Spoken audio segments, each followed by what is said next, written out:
موجود ہیں ہمارے سینئر اینکر پرسن ہیں, پروگرام کلاش کے ہوسٹ بھی ہیں.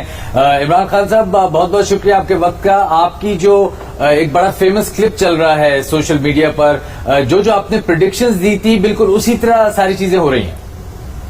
لیکن پہلے میں ایک بات کو کلیئر کر دوں کہ یہ کوئی ڈیل نہیں ہے اور اس کے اندر کوئی عدالت کسی قسم کی انوالو نہیں ہے, نہ عدالت کا اس کے اندر کوئی کردار ہے.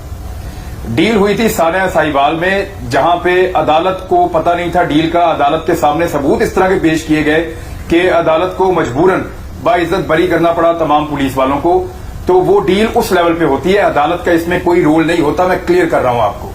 عدالت کو جو شواہد آپ دیتے ہیں, جو چیزیں آپ دیتے ہیں, جو ماحول آپ بنا کے دیتے ہیں, عدالت اپنے وزڈم کے مطابق ان چیزوں پہ فیصلہ کرتی ہے. تو عدالت کا کوئی تعلق کسی ڈیل کے ساتھ نہیں ہے, اور نہ میں کسی ڈیل کا ذکر کر رہا ہوں, نہ میں کسی ڈیل کا کہہ رہا ہوں. اب میں آپ کو بتا دیتا ہوں کہ کچھ دن کے بعد میاں نواز شریف صاحب پاکستان سے باہر چلے جائیں گے اپنا علاج کروانے کے لیے. ان کی فیملی انہیں قائل کرنے میں کامیاب ہو جائے گی, وہاں پہ ان کے بیٹے ان کو ریسیو کریں گے.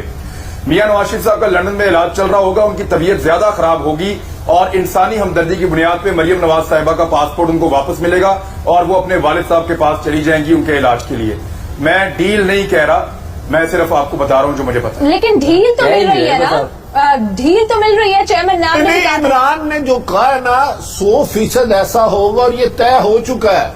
بیمار آدمی ہو سکتا ہے, پھر وہ حکومت کو اپیل کر سکتے ہیں کہ میں والد کی تیمارداری کے لیے جا سکتا ہوں. تو بھٹی صاحب یہ سارا انسانی ہمدردی کے تحت انسان بہت افضل ہے. انسان اشرف المخلوق کس لیے بنایا گیا ہے, لیکن اس کے لیے نواز شریف ہونا ضروری ہے, زرداری ہونا ضروری ہے. کیسے اپنا بھٹی صاحب, یہ مطلب یہ صرف ساری انسانی میں اقرار کو سیکنڈ کرتا ہوں. پاکستان میں نہ کبھی ڈیل ہوئی, نہ ہو سکتی ہے, نہ کبھی ڈیل دی. یہ جو باتیں کریں ان سب کو قتل کر دینا چاہیے, پھانسی دے دینی چاہیے.